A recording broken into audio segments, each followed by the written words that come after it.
Hey friends, I love blockers. I like studying blockers.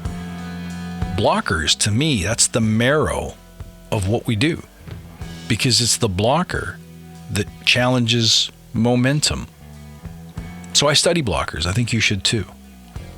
Think for a second about how much Agile technique is developed around solving specific problems. Look at the really detailed frameworks. They're all designed to work around the challenges that we encounter in the course of working together as a team towards a common goal. So things like non-existent management support or distant product leadership, unreliable or unavailable resources, broken dependency chains, vacation or illness, the kinds of things that really interrupt flow. We try to build process to solve them. But here's the thing. If a blocker can't be solved easily and it ends up creating, let's say, a delivery issue, it's never a question of skill, but a question of will.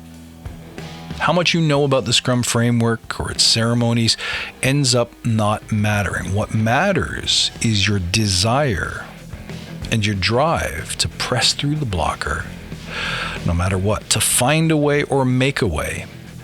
That's how blockers get resolved. Almost every blocker has no immediately available solution, if you think about it. Otherwise, it wouldn't be called a blocker. It wouldn't be challenging.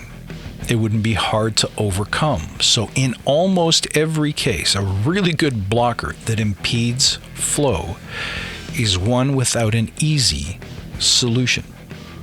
And if it doesn't have an easy solution, that means it's not a skill you have in your toolbox or to be solved already, right? If it was something simple, you'd have done it. You'd know what to do, you'd do it, and if it didn't work, you'd try something else. But the problem is that the blockers that really frustrate us are the ones for which there's nothing in the toolbox. We don't know how to do this. I don't know how to convince managers that don't want to spend time on an Agile initiative to show up in a team room. A product owner who's so pressed for time that they can't make 10 minutes a week for you. It's not an easy problem to solve. But here's the difference. What so often happens in teams is that it's difficult to solve, so we stop trying to solve it. We assume that whatever is wrong is that way and there's nothing that can be done about it. Isn't that so? What we need is not more skill, but more will. Because you can't train up for it now.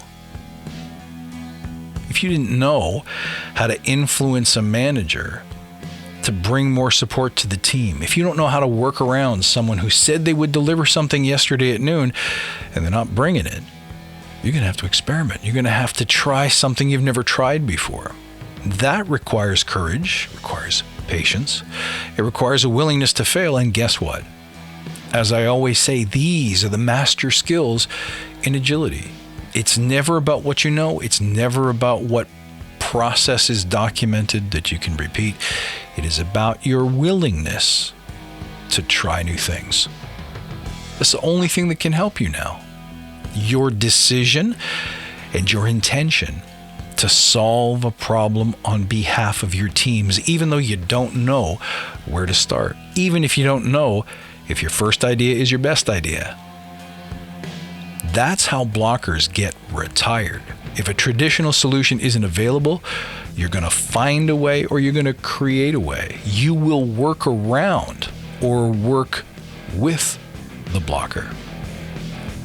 So let's say Jim promised you something at 12 noon yesterday. And without it, you can't move forward. It's a dependent piece. Jim's not there. You go to his office, you go to his chair, no Jim. So what do? Well, let's say you find out that he left for vacation yesterday, won't be back for a week.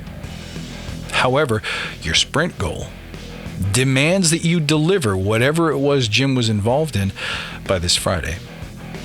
So that's not going to work. So what do? Find a way. Or make a way. It's always a question of your will, not your skill. So we don't know what to do, but we could say, well, what do I think Jim would do? and maybe we can build that on our own. If Jim's not here, maybe we could go to his colleague or go to one of his bosses and try to get whatever it was Jim was going to give us from them. Maybe we could create something temporary that we know we're going to have to throw away, but at least it no longer blocks our progress. Find a way or make a way. It's always a question of will, not a question of skill. See, structuring delivery, technically, pretty easy, especially if you leave room for adapting when the reality on the ground changes. But what's difficult is dealing with the chronic encounters that slow us down. Generally speaking, if you look at a sprint plan, or if you look at an intention, the delivery of that thing is not the hard part. Most of the code has been written before. Most of the steps that are required to mount a successful business or an initiative or plan an event, those things are well known. It's the little problems that come up, right? Caterer fell off a roof, broke their leg, can't work the event. What they were doing on the roof, that remains to be seen. But my point is, it's what you do now in the face of adversity that determines whether you succeed. Not how many events you've planned before, not how much you know about event planning, not your degree in baking or chemistry. None of those things will help you now. What will help you now is your resilience and determination in the face of the unexpected. So when dealing with blockers, here are some things that can really help. Remember that your desire to solve a problem is 90% of the battle. In general, the reason why you need to know this is that most of the population won't persist past that first challenge. Use that to your advantage. Simply having the right mindset gives you and your team an edge and makes you more likely to succeed in the long run. Repeat that mantra, find a way or make a way. It's a subtle reminder that solutions to hard problems are never easy to find. Otherwise, they wouldn't be called hard problems. They wouldn't be called blockers. And that success is always a function of persistence. All you have to do is not quit. Very few things in life work the first time you try them. Isn't that true? Problems don't get solved on their own. But once you've done this a few times, it becomes easier to incorporate this mindset, because when you persist through adversity and you succeed, now you have a new belief system about what's possible and how to address the really challenging problems. So ask yourself the question, what else might work? It's a really powerful technique that brings to the team creativity, uncommon thinking, and the autonomy to solve their own problems. You'd be surprised at how many times a blocker would normally translate to, oh, well, I guess we're stuck with it. I guess we have to wait. But if we just ask what else might work, sometimes pushing just an inch past the point of failure reveals to us a new solution, a new way forward. And I think that is the objective of every Agile team.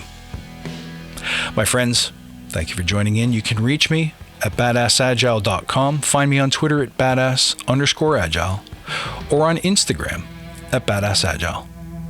Until next time, stay badass.